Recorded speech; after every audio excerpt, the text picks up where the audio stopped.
I'm Bob Rondo. Welcome to the Downtown Dawgs with Jimmy Rogers. Are you kidding me?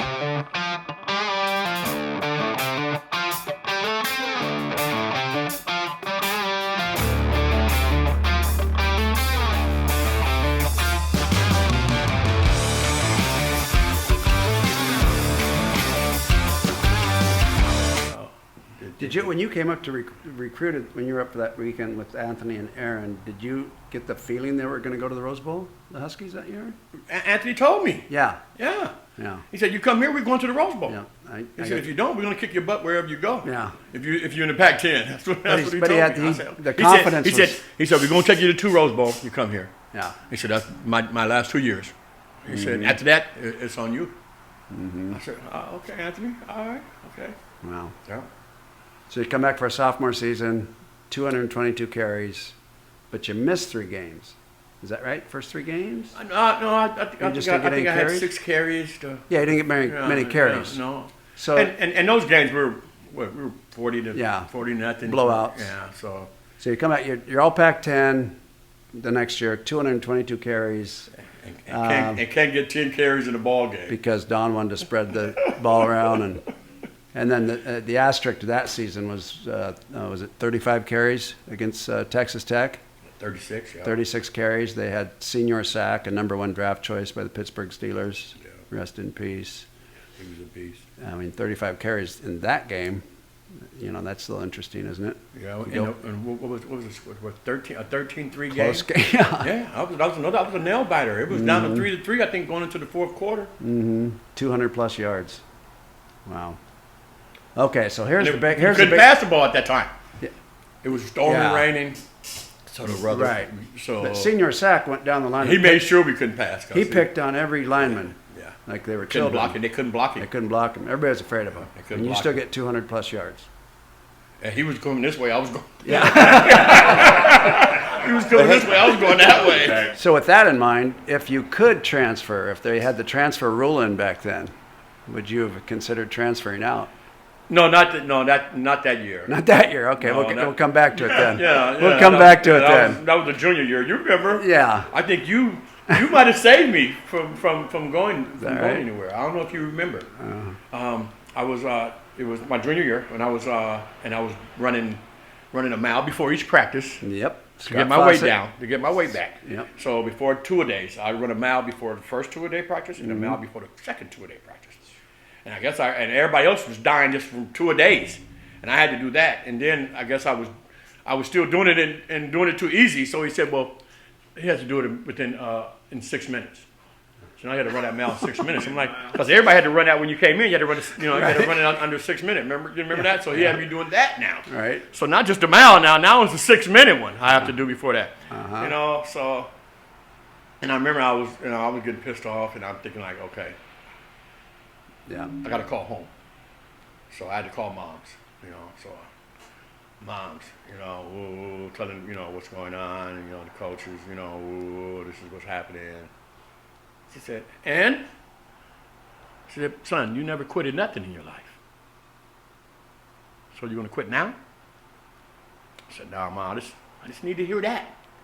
And then I remember walking back and seeing you, and you were like, JR. I'm like, what's up, JR? He said, man, you're amazing. You're doing all this, man. We're dying and you're doing all this. He said, don't worry. He said, it's going to pay off. He said, you told me that. He said, it's going to pay off. And I remember, and I took those words and said, all right, champ. I said, I'm here. Right on. So after that, do your best. Yeah. Do your best. Yeah. So do your best. So I always felt like they were trying to break you down. I felt like Don was trying to break you down. I felt like he tried to kill you 1,000 times. It became personal a few times because, I got called into the office a few times. Sure. And I was like, oh, God, what do I do now? Yeah. That's my attitude. Coach wanted to see you. I'm going, what is it? You ain't been going to this class or whatever it might be. Right. So, or you ain't been in the weight room. Yeah. Whatever, but it was always just something, and he's, but he called me in one time, he was pissed. And I'm like, what did I do? He was so pissed. He said, I would send your ass home. He said, I should send your ass, take your scholarship and send your ass home. I'm like, oh my God. He said, if it wouldn't hurt the team, I would You know, and when he said that, I gotcha.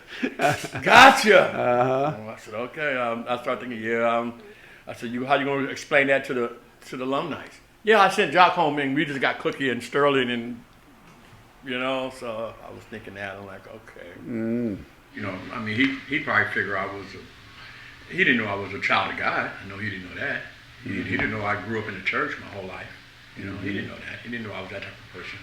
He just saw me as from Oakland, you know, and I'm hard-headed and cocky, and I know it, you know. So you sensed it. Yeah, so it was just right about, then and there. It was just about getting ready. I said, Well, you're going to call sooner or later. You're going to have to, you know, you're going to call my number sooner or later. So you just kept going, you kept running. And be on the sideline. You kept running. And be on the sideline waiting. Poor Scott Fawcett. You know, wait for them to say, hey, wait for the coach to come tell me you're starting the second half. Yeah. It was that Oregon State game. Yeah. Big game. Yeah. He started the second half. So I think Cookie had fumbled going into on the 5-yard line. I think Sterling fumbled on the 20, and he's going into touchdowns. Yep. Yeah. Matt Simon came in. Matt Simon. Yeah. Told me you started the second half. I was like, okay. I think the first time I touch it.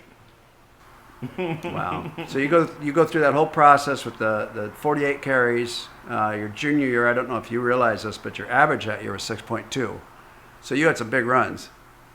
Yeah, you tied Hugh McElhaney for most yards per carry, average yards per carry. Excuse me. I didn't know that. Senior year, 195 carries, still below that sophomore year of 222. 4.6 average. I mean, these are some amazing stats. Orange Bowl MVP. Well, you got to think. Yeah. We got to remember, we had a great defense. It was giving us the ball in great field position. So it wasn't like we had to make 85-yard drives every time you got the ball. Because half the time, defense was giving us the ball and good field position. So boom, all we needed was 35, 40-yard touchdown. Yeah. You know, so that was another, you know, not a lot of carries, not a lot of yards. Sure. Because the defense was just great, and it was. And if you don't mind, just retelling the story about at the Apple Cup that year, because you know, as you said earlier, you knew Don was going to have to come back to you at some point, and he finally did at USC, which was a heartbreak of a game. But then the following week at Wazoo, you exploded. Well, in the Apple Cup. Well, those last 3, 5 or 6 games. Yeah. Those last 5 or 6 games, like the Cal game. It was 4 touchdowns, and I think that might have been right before the WSU game. So that was like 7 touchdowns in 2 games. You know, but remember WSU was teasing me the whole week. Remember, with all the fat jokes and putting pillows up and all that. And not a good idea. I remember before the game, coach said, "Go out and kick their ass." Yeah. He said that. You know, I hope you go out and kick Don did, or yeah. Is that right? Yeah. And I was like, oh yeah, they're gonna get it anyway. That's what they done talked it all. They done talked. Oh, they're getting it. Now, could you tell me about that one play where the guy would let go of you out of bounds? You're 5-10 yards out of bounds in front of the Washington State Student Union, and the guy kept pulling. And he was actually had my crotch too at the same time. So I'm like run out of bounds, and he's yanking my crotch, you know, and he's yanked the belt off, and you know, and he rips all the off my crotch, right? And then my pants, you know, so my pants are falling down, you know, and I could hear the WSU fans, you know, giving me crap also. Student section. Yeah. Right. So my pants was halfway down, so I just I went in and gave him the BA. I just gave him the rest of the BA and pulled him up and ran on the sideline. I had to run to the other side because my what you call them, they threw some more strings in there and back at it. Yeah. Then on to the Orange Bowl. Were you first team going into the Orange Bowl? I was. Yeah, the last all the practices. The last 7-8 games. They finally, I started. Yeah. Yeah. He always, you know, it's like he wait for the Pac-10 to start before he ready to make sure I'm playing. Right. So that's 3 or 4 games for me. You know, I was beating, you know, El Paso and those type of teams, and you know, and he letting everybody play. Right. And I'm like, come on. But then when the pack started, then he realized, oh, okay, we got to, you know. So Orange Bowl on the grass, nice weather. I mean, you're feeling it. You get another MVP, which is just unheard of, right? 4 years apart. Yeah. Freshman. Thank you, Danny Green. Thank you. I thank Danny Green for that MVP. For what did Danny do? Huh? What did Danny do? Danny caught the first touchdown. Okay. He caught the first touchdown. Remember the wide open touchdown? Second row threw it to him in the corner. Yep. That was one touchdown for Danny Green. And Danny Green had another 65-yard touchdown. He would have been the MVP. That he dropped. Yeah. So that was He would have been the MVP. It was right there, right in his hand. It hit his hands, and then the ball popped up. So you owe Michael Collins and for the Rose Bowl MVP.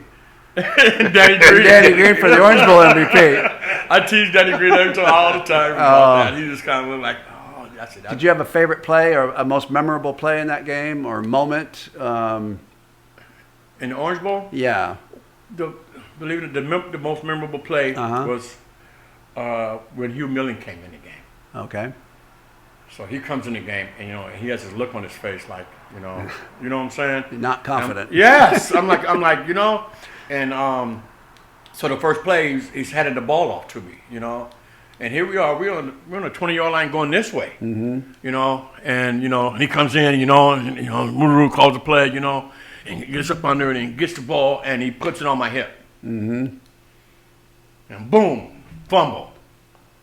So now I see the ball, and I'm bouncing, it's bouncing, and I'm seeing the ball, and right when I get close to the ball, bing! Somebody gives me the shovel, and we recover the ball. Okay. We recover the ball. So now we get in the huddle. I said, don't do that shit. Don't come in here. Don't come in here. Don't come in here with that. Don't do it again. Don't come here with that shit. Don't do it again. Get your head in the fucking game and give me the fucking ball. You know what I'm saying? He's like, okay. And it did it 2 or 3 times. So when did you realize you got the MVP? God, I think it was the next day or something. Early the next morning, or? I They really probably made the decision that night, right? I'm not sure if it was I think it was. It's I don't know all if it was very daytime or nighttime or. I just remember I was getting calls at my hotel room. Yeah. And they was calling and just bugging out, and I'm with a friend, with a lady friend, and so I'm not answering it, and it just could persist.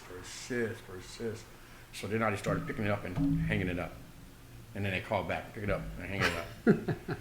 And 5-10 minutes later, they kicked the door in. Just boom.